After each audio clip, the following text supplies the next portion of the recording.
Buenos días y bienvenido a nuestra lección magistral 2013. Vamos a dar inicio a nuestra lección magistral con el coro de la Universidad de Puerto Rico en Calley, dirigido por la profesora Marilis Pagán, quienes van a cantar nuestro himno colegial a capela.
Muchas gracias a los integrantes del coro de nuestra institución.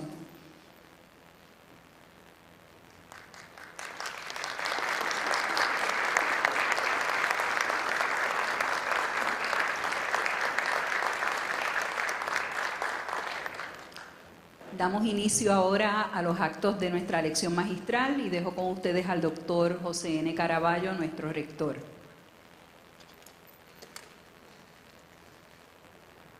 Muy buenos días a todos y bienvenidos a esta lección magistral del año 2013-2014. Un saludo muy especial al doctor Francisco Catalá, nuestro orador.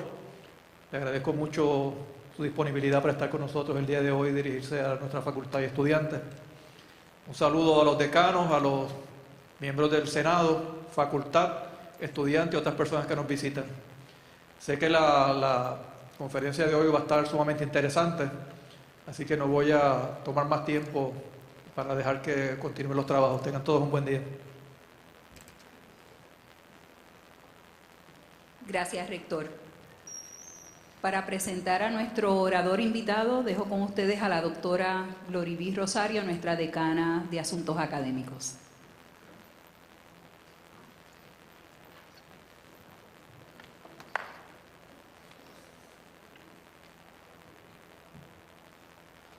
Buenos días. El doctor Francisco A. Catalá Oliveras obtuvo su bachillerato en Economía y maestría en Planificación en la Universidad de Puerto Rico y su doctorado en Economía en Georgetown University. Se desempeñó por muchos años como catedrático de Economía en el recinto de Río Piedra de la Universidad de Puerto Rico, donde dictó cursos tanto a nivel de bachillerato como a nivel graduado. Fue director del Departamento de Economía y desde la década de los 80 es economista asesor de la Central Puertorriqueña de Trabajadores. Sus publicaciones en la Unidad de Investigaciones Económicas de esta institución son numerosas. Ha publicado en revistas internacionales como el Trimestre Económico de México. También cuenta entre sus publicaciones con 3 libros: Democracia Obrera, Autogestión o Privatización El callejón del sapo, teoría y gestión del cooperativismo y elogio de la imperfección. Su experiencia profesional ha estado orientada al campo cooperativo y sindical. Les presento al doctor Francisco Catalá Oliveras, quien nos ofrecerá la lección magistral del año académico 2013-2014.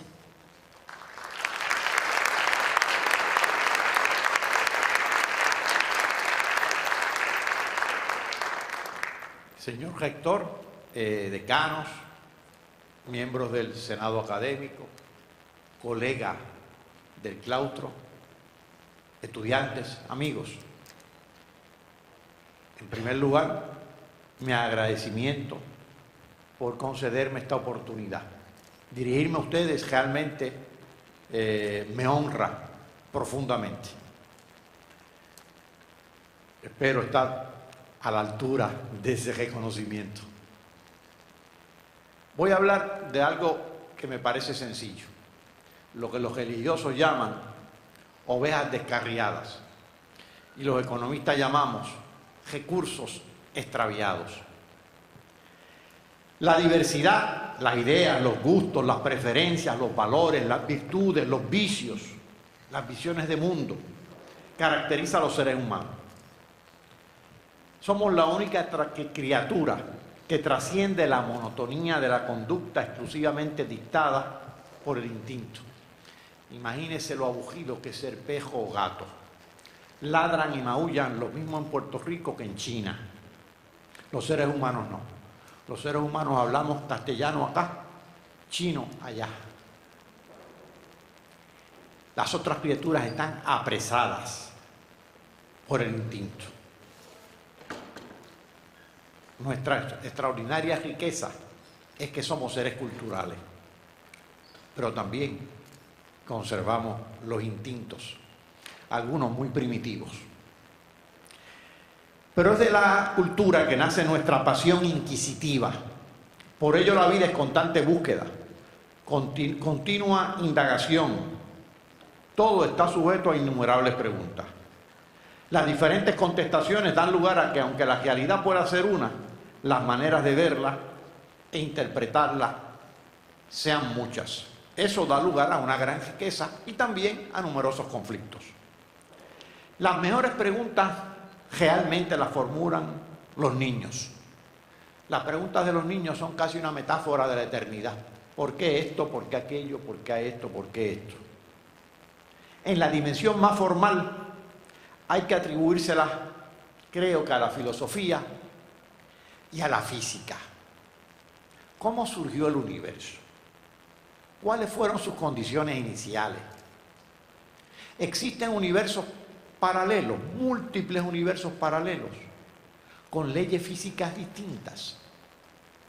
¿Qué es eso de la energía oscura o energía negra, que es una fuerza antitética a la fuerza de la gravedad? Una propicia la expansión del universo, la otra lo contrae. Realmente los físicos, cuando se trata de formular preguntas, son fascinantes. Y quizás la más profunda de todas, ¿cuál es el secreto de la vida? Las más de las veces la contestación o intento de contestación a una pregunta genera nuevas interrogantes. Mientras más sabemos, más insaciables nos tornamos. El conocimiento es como un círculo en expansión. Mientras más se expande, más se dilata su frontera con lo desconocido. Por lo tanto, mientras más sabemos, más conciencia tenemos de nuestra ignorancia. En la disciplina de la economía abundan las preguntas. ¿Qué factores explican la pobreza y la riqueza de las naciones? ¿Cuál es la fuerza motriz del desarrollo? ¿Cómo un país puede superar la dependencia, el estancamiento económico, la descomposición social? ¿Cómo podemos enfrentarnos efectivamente a la desigualdad, al desempleo, a la pobreza, a la ignorancia, a la degradación ambiental, a la enajenación y a la criminalidad? Estas y otras preguntas las formuló hace algunos años el economista Albert Otto Hirschman En sus contestaciones se alejó de la ortodoxia. Quizás en esto influyó su poco convencional vida. Hirschman nació en Berlín en 1915, en el seno de una familia judía. Escapó del infierno nazi en la década de 1930. Estudió en Francia, en Gran Bretaña y en Italia. Participó peleando en la Guerra Civil Española, del lado republicano, realmente del lado correcto. Perteneció a la oposición italiana que se enfrentó a Mussolini, también por las armas. Sirvió en el ejército francés hasta que Francia colapsa en 1940. Luego se une al ejército norteamericano y trabajó como intérprete en los famosos juicios de Nuremberg. Ya en el marco de una vida más sosegada, se desempeñó como profesor en Estados Unidos y como consultor en economía en América Latina, sobre todo en Colombia. Murió no hace mucho, en diciembre de 2012. La rica experiencia de este economista propició que sus trabajos reflejaran gran comprensión de la diversidad cultural de nuestro mundo. Su obra trasluce cierto rompimiento con las fronteras disciplinarias, lo que le permite conjugar la economía con otras disciplinas como la sociología y la psicología.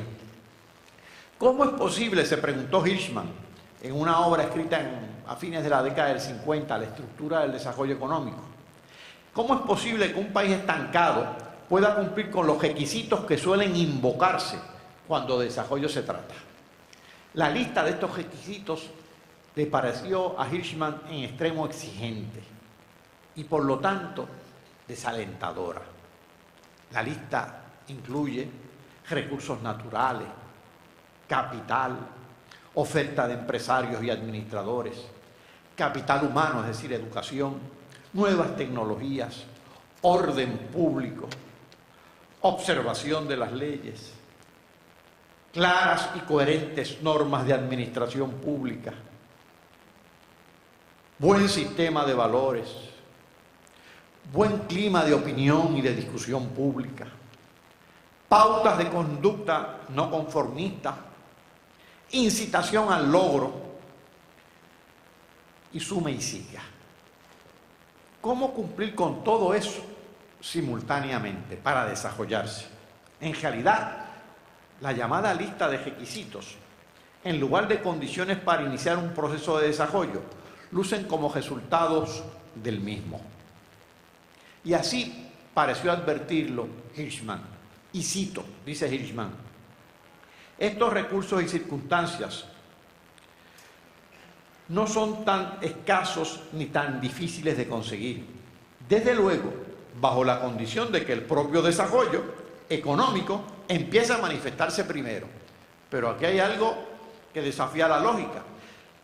¿Cómo desarrollarnos si las condiciones para el desarrollo no están presentes y el desarrollo es condición necesaria para que esas condiciones se den? ¿Cómo puede el desarrollo económico comenzar a manifestarse? ¿Cómo puede iniciarse el proceso? En la contestación a estas preguntas radica una de las grandes lecciones de este singular economista. Y cito: el desarrollo no depende tanto de saber encontrar las combinaciones óptimas de recursos y factores de producción dados, como de conseguir para propósitos de desarrollo aquellos recursos y capacidades que se encuentran ocultos, diseminados, mal utilizados. Termina la cita.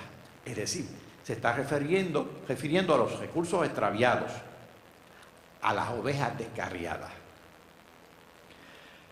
Es que ayer le di una clase al seminario evangélico y se me quedó en la cabeza lo de las ovejas descarriadas.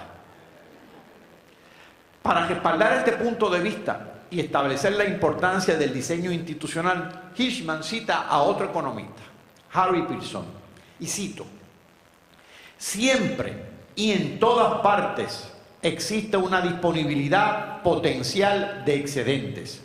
Lo que cuenta es el método institucional de hacerlos reales. de hacer un llamado especial, de ahorrar un monto adicional, de idear lo que se va a hacer con el excedente. Termina la cita.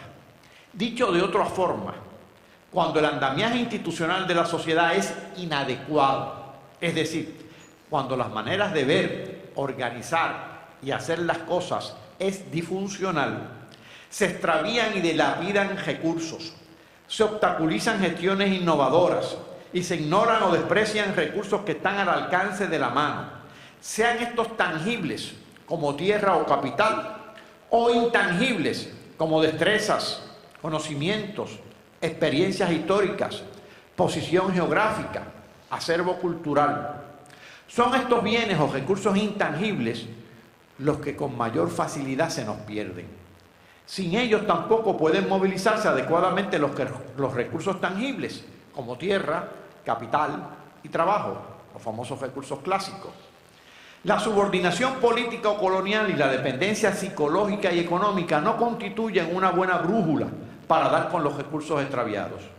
En todo caso, contribuyen a la división y a la ceguera. Sin embargo, hay dos instancias en la historia de Puerto Rico que juzgamos particularmente aleccionadoras. La primera fue encabezada por un funcionario del Imperio Español hace 200 años. La segunda la dirigió un funcionario del Imperio estadounidense hace alrededor de 70 años. Ninguna de las dos alteró el régimen político. Ninguna de las dos supuso una gesta revolucionaria, ni violenta, ni pacífica. Pero, aunque coloniales y pasajeras, representaron un momento de alteración institucional orientada a la búsqueda de recursos extraviados. Y me parece que son dos instancias importantes. Durante muchos años Puerto Rico fue poco más que un puesto militar, sostenido eminentemente por transferencias provenientes de México, el famoso situado mexicano. Estas transferencias se suspendieron en 1809, cuando comenzaban a gestarse las guerras de independencia en el continente, sobre todo en México. La crisis en las finanzas públicas y en el país no se hizo esperar. El gobierno estaba endeudado. Le debía hasta a la Iglesia Católica. El capitán general pasaba en cepillo. Para esa época, la población no sobrepasaba los 200.000 habitantes. Y aquí viene el acontecimiento a que hice referencia, el primero. El 11 de febrero de 1813 arribó a Puerto Rico con su nombramiento de intendente Alejandro Ramírez. En un escrito publicado en el Diario Económico de 1814, Alejandro Ramírez describe su primera impresión de Puerto Rico y acusa el daño provocado por la dependencia, es decir, por el situado. En breves palabras, resume el problema al referirse a Puerto Rico. Cito: he llegado a un país en que se había descuidado el fomento de la propia riqueza, en la confianza de que los situados llenarían siempre el hueco. Termina la cita. ¿Qué es el descuido del fomento de la propia riqueza, sino el extravío de los recursos? ¿Qué hizo Alejandro Ramírez ante esta situación? Recuerden la situación: gobierno endeudado, acostumbrado a la dependencia, que la termina el 1809 con el fin del situado mexicano, y una gran economía informal, porque aquí lo que había era contrabando, es decir, un enclave militar y unos satélites poblacionales dedicados al contrabando. Eso era lo que había. Ese era el Puerto Rico de principios del siglo XIX, con 180.000, 190.000 habitantes. ¿Qué hizo, repito, Alejandro Ramírez? Primero, organizó lo que hoy llamamos Departamento de Hacienda. Rearticuló el sistema impositivo. Tú tienes esclavos, eso es propiedad, vas a pagar por el esclavo contribuciones. Recuerden que estaba imperante el sistema esclavista, que lo tuvo hasta 1873. Reestructuró el gasto público. y intentó fomentar 3 sectores: agricultura, industria y comercio. Se catapultó la industria cañera y luego el café, el tabaco y el comercio. Recuerden que la industria cañera se convierte en la primera mitad del siglo XIX en un rubro de exportación importantísimo, sobre todo hacia Norteamérica. Luego, en la segunda mitad del siglo XIX, pierde alguna importancia relativa, la gana el café orientado hacia el mercado europeo. Cuando los norteamericanos invadieron en 1898, no encontraron un país rico, ciertamente, pero tampoco encontraron un reguerete de gente sin sentido de identidad. Encontraron un país productivo de cerca de 1 millón de habitantes, con sus particulares y distintivas expresiones culturales. De haber continuado el situado, es muy probable que hubiesen encontrado un enclave militar con satélites poblacionales sin mayores expresiones de misión o propósito, viviendo sentados sobre recursos extraviados. La segunda instancia histórica, más reciente, y que sirvió de antesala al proceso de modernización de la segunda mitad del siglo XX, fue la gobernación de Hector Towell de 1941 al 46, 5 años. Alejandro Ramírez estuvo en Puerto Rico 3 años. De aquí pasó a hacer lo mismo en Cuba. Había venido de Centroamérica. Towell viene de ser un oficial, un funcionario clave del nuevo trato de Roosevelt. Luego fue también presidente de la Comisión de Planificación de Fiorello LaGuardia en la ciudad de Nueva York. Y de una extraordinaria carrera académica durante la década del 20 y del 30. Estudió en Wharton y se desempeñó sobre todo en Columbia. Posteriormente se desempeñaría en Chicago. Durante esta gobernación de Towell se crearon las organizaciones públicas que servirían de movilizadoras de diversas iniciativas económicas.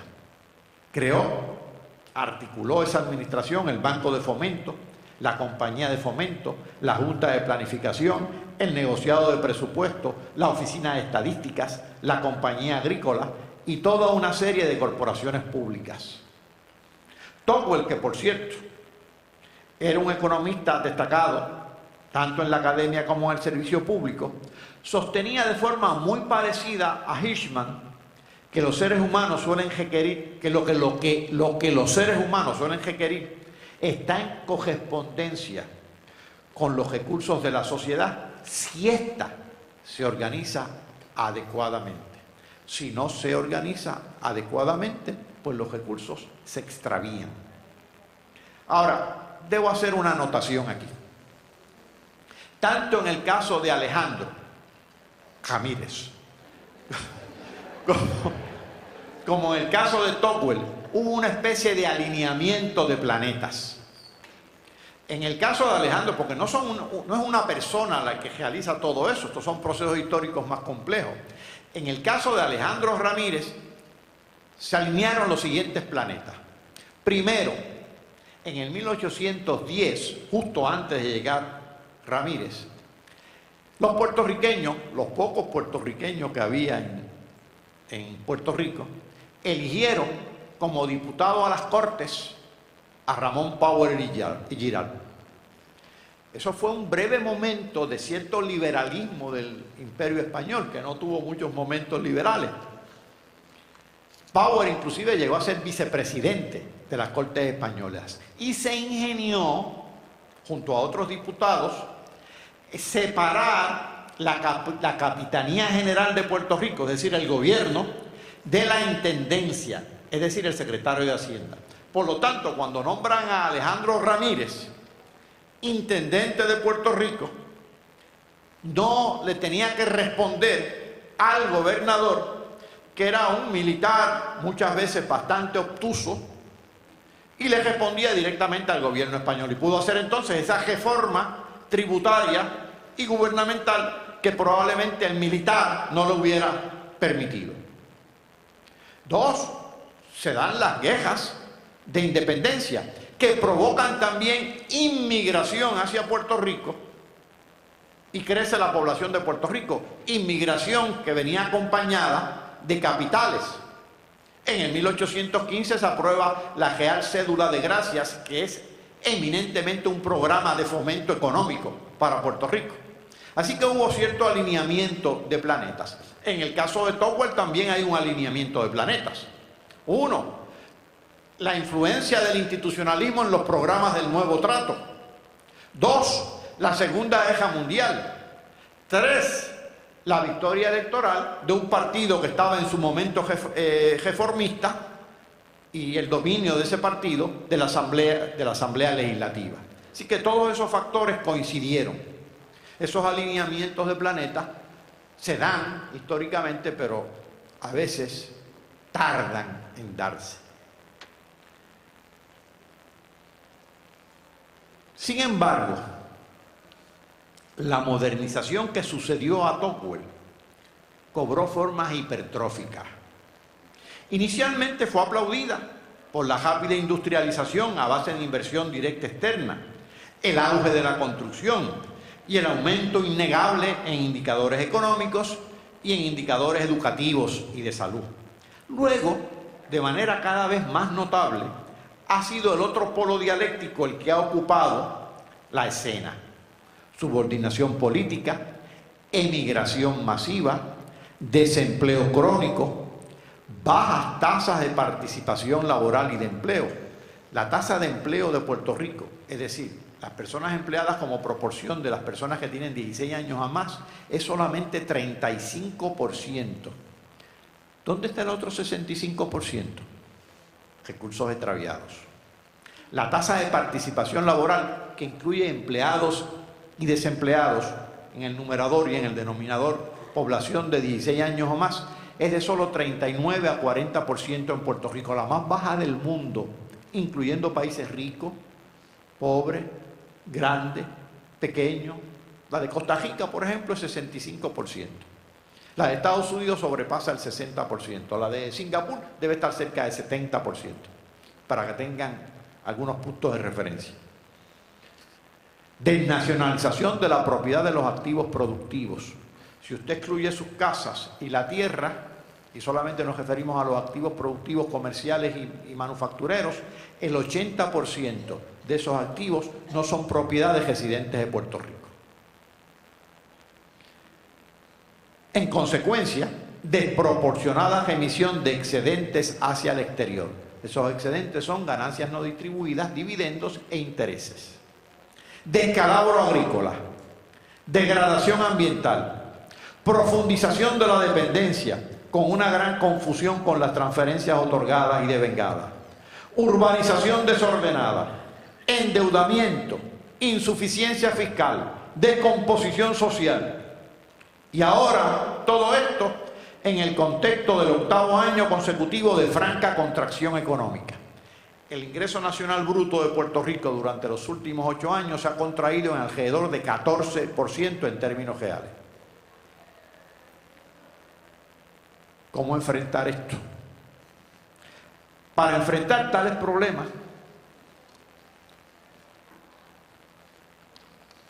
y además, ¿por qué sucedió? Antes de enfrentar los problemas, una nota al calce. El andamiaje institucional montado por Tocqueville del 41 al 46, ya desde el 47, 48, 49 empezó a alterarse y ha continuado alterándose negativamente hasta el día de hoy. La Junta de Planificación, que era una agencia independiente, se convirtió en una dependencia adscrita a la oficina del gobernador, por lo tanto politizable, y ha venido a menos. La compañía de fomento se concibió como incubadora empresarial, luego se convirtió en una mera dependencia de la Administración de Fomento Económico, ahora Departamento de Desarrollo Económico, inscrita en la promoción de capital externo, dejó de ser incubadora. El Banco de Desarrollo, el Banco Gubernamental de Fomento, concebido como Banco de Desarrollo, se circunscribió a ser agente fiscal. Eso en el 1985 trató de compensarse con un banco de desarrollo, pero relativamente modesto. Así que ese andamiaje institucional, la compañía agrícola se liquidó en 1953. La compañía agrícola tenía un barco ya la Reina del Mar para explorar el Caribe y así examinar el potencial pesquero de nuestras aguas. Tenía laboratorios en Vieques, por cierto. Eso pues naturalmente fueron expulsados en el 47. No naturalmente, sino por la Marina, que de natural no tiene nada. Así que todo eso se descontinuó. ¿Cómo enfrentar nuestra situación? Hirschman comenzaría por rescatar un recurso extraviado muy particular: la voz.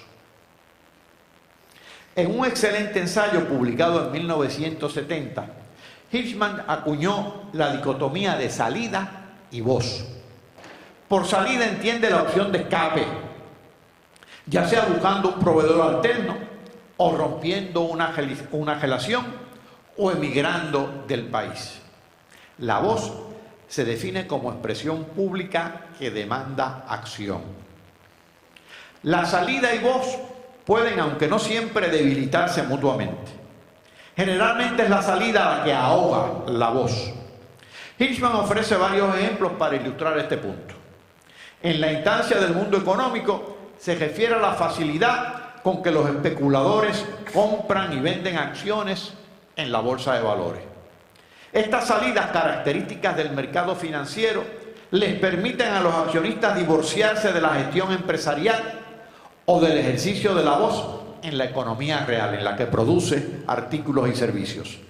En otras palabras, la salida de la especulación en el mercado de valores desplaza a la voz de los autores en los procesos propiamente productivos, raíz de la crisis financiera traducida luego en una recesión generalizada. Es decir, la salida de los capitalistas financieros ahoga la voz de los capitalistas emprendedores. Para los individuos que intercambian acciones y bonos en la bolsa de valores, la inversión se concibe como algo líquido, nominal. El frenesí especulativo hace que la propiedad sea de corto plazo. La perspectiva de largo plazo cede ante la urgencia de la ganancia a corto plazo, indiferente ante las consecuencias ecológicas y humanas. Sin visión de largo plazo es imposible, por definición, el compromiso con lo que sea o con quien sea. Predomina entonces la preferencia por la transacción rápida, que no crea ataduras prolongadas ni difíciles de romper. Se busca siempre la salida fácil y rápida.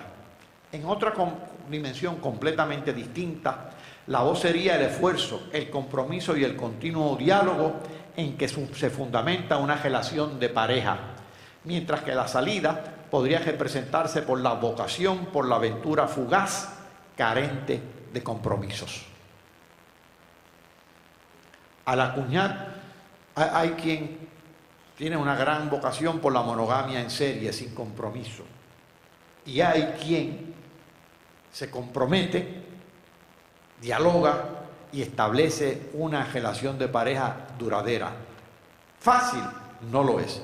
Eso es voz. La otra es salida. Al acuñar la dicotomía de salida y voz, Hirschman consideró a la primera, la salida, como si fuera un bien de consumo individual, mientras que a la segunda le adjudicó características de consumo colectivo, social. Una constituye una decisión básicamente privada, la otra es una actividad esencialmente pública. Basta ejercer la voz para que se convierta en bien público que genera beneficios más allá de los que la ejercen. Así, por ejemplo, las demandas por un mejor ambiente constituyen ejercicios de voz que benefician también a los que permanecen mudos e indiferentes. Cuando las naciones se desdibujan, cuando las comunidades se debilitan, se torna difícil la acción concertada para enfrentar problemas sociales. Al irse apagando la voz, que es palabra y acción política, política en el buen sentido de esa expresión, porque que muchos malos sentidos tiene, domina entonces su antítesis, la salida. Los problemas que requieren de acción colectiva para su solución se delegan paulatinamente al ámbito individual. Así, ante la criminalidad, se recurre a la paradójica salida del encerramiento en casas protegidas por guardias privados. Ante las fallas de agua y luz, se comienzan a instalar cisternas y plantas eléctricas domésticas. Y ante la pobreza de la escuela pública, se opta por la salida de la escuela privada. Estas salidas provocan una deserción de aquellos que probablemente disponen de más recursos para ejercer la voz. No lo hacen. Se refugian en salidas que, aunque bien intencionadas y muy razonables desde la óptica individual, solo son paliativos que no solucionan los problemas de fondo. Ni la criminalidad, ni las fallas en los servicios públicos, ni la insuficiencia educativa pueden confrontarse efectivamente a nivel social con salidas individuales. Y menos si tales salidas, por los recursos que requieren, segmentan la sociedad y tornan abismal la distancia social y la desigualdad. La intensificación de los problemas es inevitable si la gestión colectiva, la voz política, no se convoca adecuadamente para enfrentarlos. Poco a poco, la cultura del individualismo se apodera de todos nosotros, muy a tono con un espacio de consumo público mezquino junto a un espacio de consumo privado glotón. Baste citar, a manera de ilustración, la carencia de un sistema de transportación pública y, por lo tanto, la necesidad de valerse del sistema de transportación privada más caro e ineficiente del mundo. Casi 3 millones de automóviles privados para 3.7 millones de habitantes en un territorio de cerca de 9.104 kilómetros cuadrados.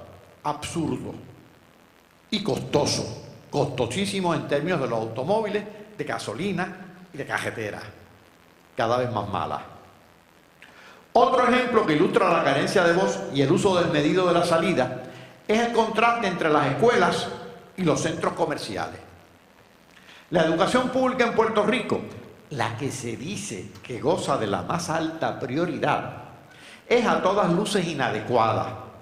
Parece estar en estado de sitio por la pobreza académica, la falta de materiales, la insuficiencia infraestructural y por todos los problemas sociales que se puedan concebir. Ese sistema escolar, que en ocasiones parece que está a punto de colapsar, coexiste con unos espaciosos y atractivos templos de consumo individual que se han convertido en el punto de referencia obligado a lo ancho y a lo largo de todo el país. Uno, el espacio público, que provee el servicio de educación, sostenido por nuestras contribuciones, refleja deterioro. El otro, el espacio privado, que provee bienes de consumo individual, sostenido por nuestros gastos, refleja auge. ¿Por qué? Porque en efecto, la prioridad reside en el segundo. ¿Y por qué? Porque la voz a favor de la educación ha degenerado en consignas vacías. La prioridad no puede circunscribirse a una asignación presupuestaria. ¿Acaso hay prioridad cuando se cuenta con maestros carentes de formación y motivación? ¿Acaso hay prioridad cuando se cuenta con padres indiferentes que ni a la escuela van?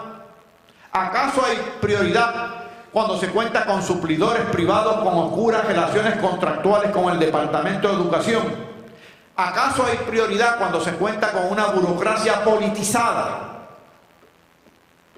Mientras tanto, la salida hacia el centro comercial se ha convertido en un escape cómodo, conveniente y necesario. 30 millones de pies cuadrados de centros comerciales. Todos los puertorriqueños cabemos a la misma vez en ellos. Todos. Piénselo bien, son 30 millones de pies cuadrados, cerca de 4 millones de habitantes. Divida 30 millones entre 4 millones y dígame usted si no tiene 6 o 7 pies cuadrados por habitante. Así que usted tiene 7 pies cuadrados en el centro comercial. Limpios, con aire acondicionado. Se puede comer en el piso de ellos y las escuelas son un desastre.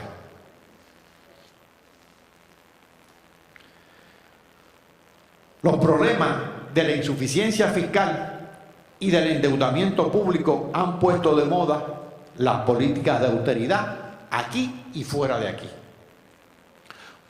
En esas políticas de autoridad caben dos versiones. Una refleja la salida, la otra la voz.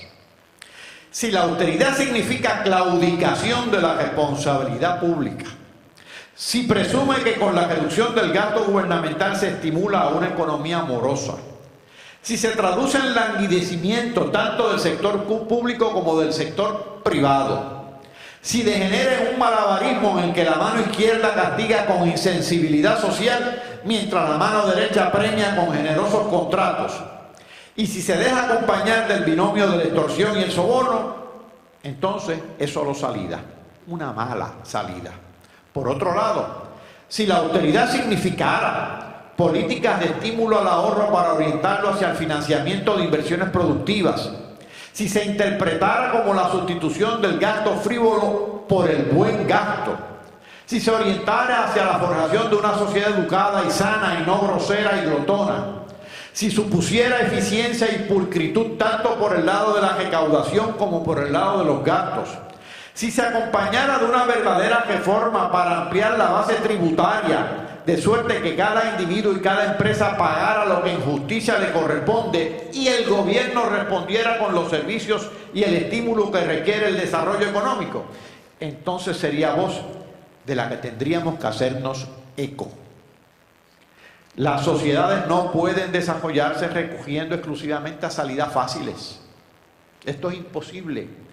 Ningún país, ningún Estado, ninguna jurisdicción política, ninguna, ni antes ni ahora, se ha desarrollado en función de la dependencia, de la emigración de su gente y de la atracción de capital para configurar enclaves económicos. Puerto Rico no ha sido ni es la excepción. Se podrá experimentar algún crecimiento coyuntural, pero de ahí no se pasa. La dependencia, muchas veces ilusoria, muchas veces real, es debilitante. Si en algo contribuye es a lanzar seres humanos hacia la creciente masa de lumpenizados, en la que priva la desesperanza y la enajenación. Pero se ha traducido también en una clase empresarial débil, buscadora de rentas, rent seekers, como le llaman en inglés, y no motivadora para la gestión innovadora. Y también se ha traducido en una clase trabajadora disminuida, no únicamente disminuida en número, sino disminuida en la ética del trabajo. La emigración es empobrecedora. En todo caso, enriquece al país receptor. Puerto Rico está perdiendo gente joven y productiva. La pirámide poblacional se está invirtiendo. Alrededor del 15% de la población, es decir, más de 500.000 de personas, tiene 65 años o más. Estamos ante un problema profundo de seguridad social. La inversión directa externa es necesaria, pero no como fuerza desplazadora de la gestión local, sino como complementadora y movilizadora de recursos internos.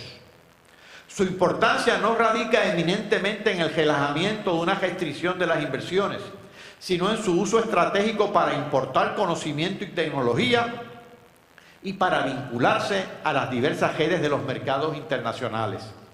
Cuando está ausente dicho uso estratégico, cabe la lapidaria advertencia de un economista contemporáneo, Danny Hodry, y cito: subsidiar inversionistas extranjeros es una política estúpida, ya que transfiere ingresos de los contribuyentes del país pobre a los bolsillos de los accionistas del país rico sin beneficio compensatorio. Termina la cita. Nuestro país necesita enriquecer sus vínculos con la economía global, necesita estabilidad macroeconómica, necesita altos niveles de ahorro, necesita utilización estratégica de la inversión directa externa y necesita gobierno efectivo. La discusión no es si el gobierno es grande o si es pequeño, es si es inefectivo o efectivo, y ciertamente no ha sido efectivo por muchos años. Necesita un plan de uso de terrenos, necesita un plan infraestructural, necesita un plan de seguridad social, un plan educativo, un plan de salud, suma y siga. Pero para concebirlos y realizarlos, necesita encontrar el recurso extraviado de la voz. Hay que tener cuidado con el seco individualista, más cárceles y menos enfoque salubrista, más mano dura y menos educación, más rejas y menos convivencia, más cuentas individuales y menos sistemas de pensiones, más mercado y menos derechos, más gestión unilateral y menos acción concertada. Hay que romper con estas tendencias. Los problemas sociales o colectivos no pueden resolverse con salidas individuales. Ojalá pudieran. Ante el deterioro del espacio público no se puede recurrir a la fuga, puesto que no existen refugios privados inexpugnables. Es imperativa la acción social, la movilización de la voluntad colectiva. Naturalmente, en toda sociedad que crea ser democrática, ni se deben cejar salidas, ni se deben silenciar voces. Sería absurdo emular la trágica experiencia de los regímenes que a lo largo de la historia han intentado e intentan ambas cosas. Necesitamos bienes de consumo individual y bienes de consumo colectivo. Necesitamos el espacio privado y el espacio público. Necesitamos la salida y la voz. Lo importante es evitar que la salida degenere en fuga inútil y la voz sea reducida a grito impotente o a agresividad desorientada. Hay que cuidarse de las instituciones que hacen de la salida, sea real o imaginaria, una opción que enmudece a la voz. Es peligroso no distinguir el silencio prudente del silencio cómplice.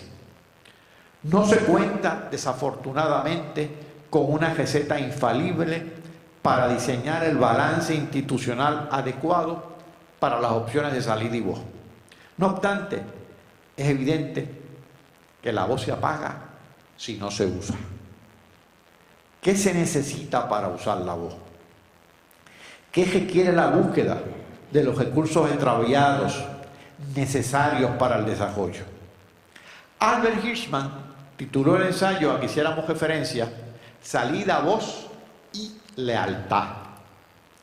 La clave radica en la lealtad.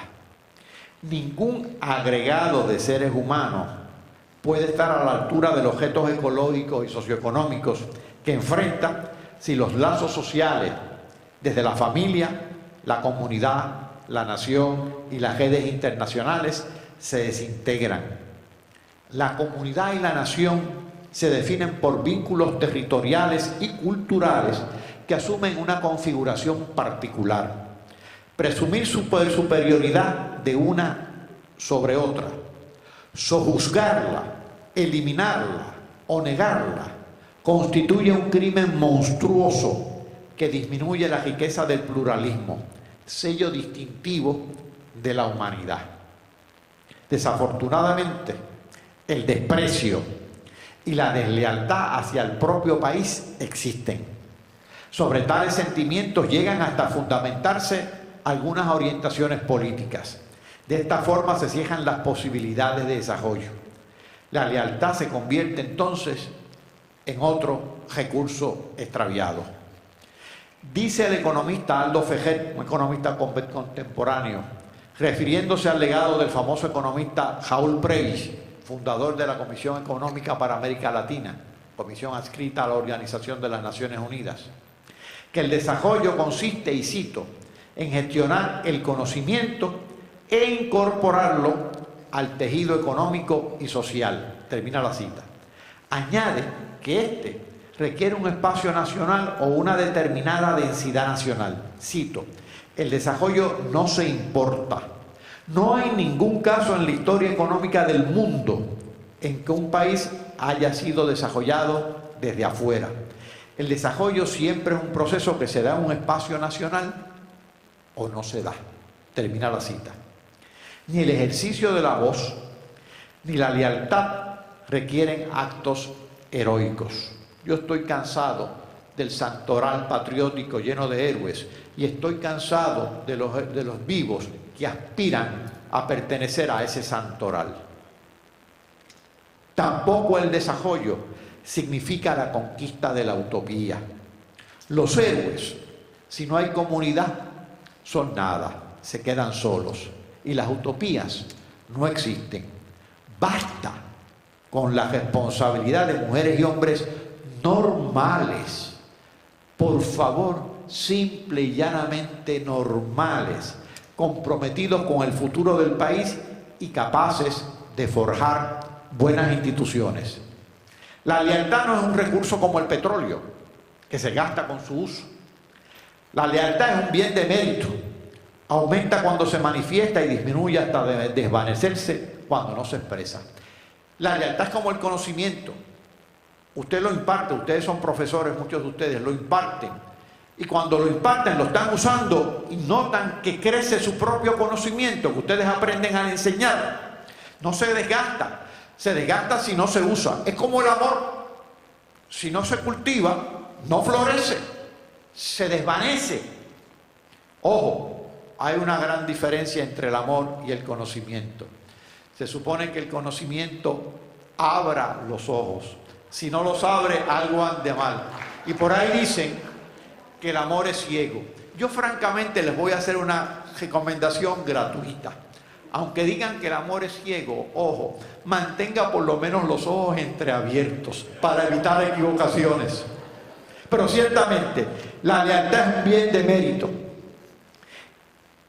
El desarrollo depende sobre todo de los bienes de mérito.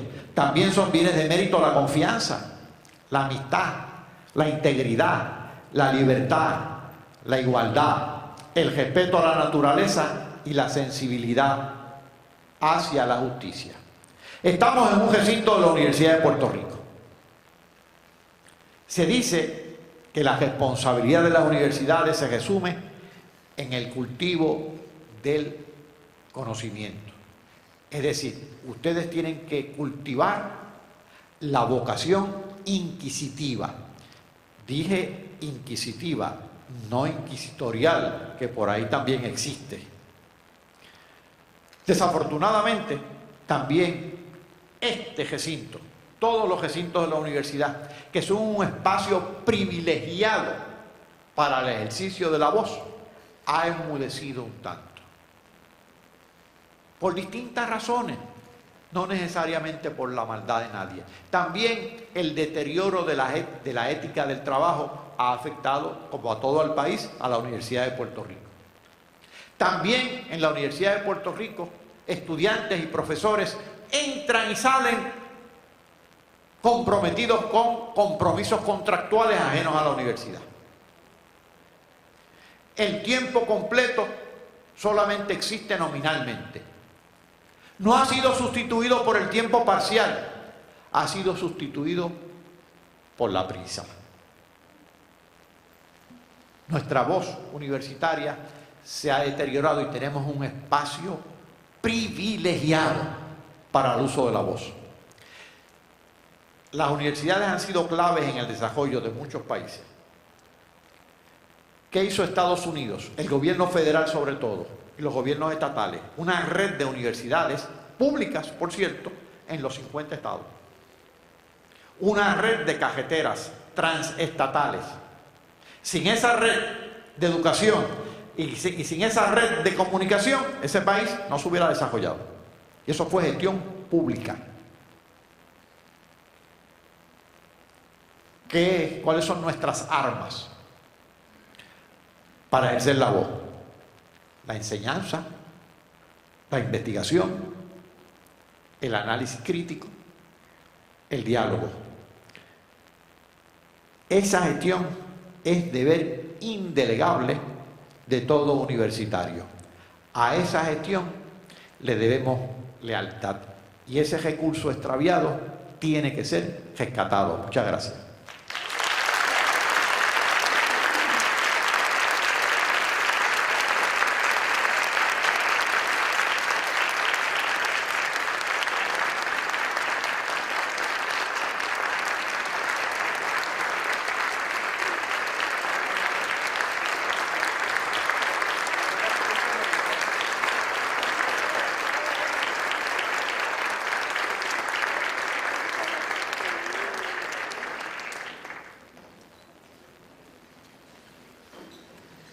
Tenemos unos minutos. Si alguien quisiera hacerle alguna pregunta a nuestro invitado, pues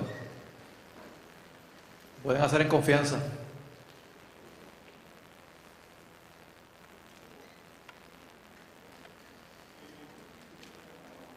Parece que me expresé con tanta claridad que no hay preguntas. Muy bien, pues entonces vamos a hacerle en nombre, ¿verdad?, de todos nosotros aquí de la Universidad de Puerto Rico en Calley un obsequio a nuestro invitado.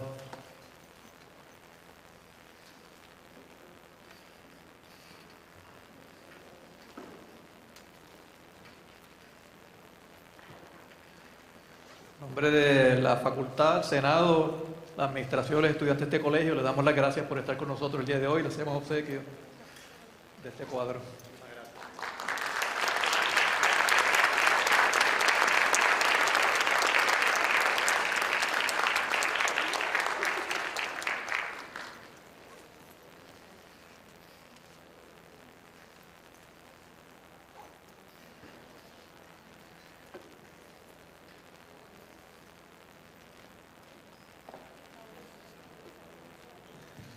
Damos de esta forma terminada nuestra lección magistral. Agradecemos la presencia en esta mañana de nuestra facultad, rector, decanos, y que disfruten el resto del día. Muchas gracias a nuestro invitado especial también por su ponencia.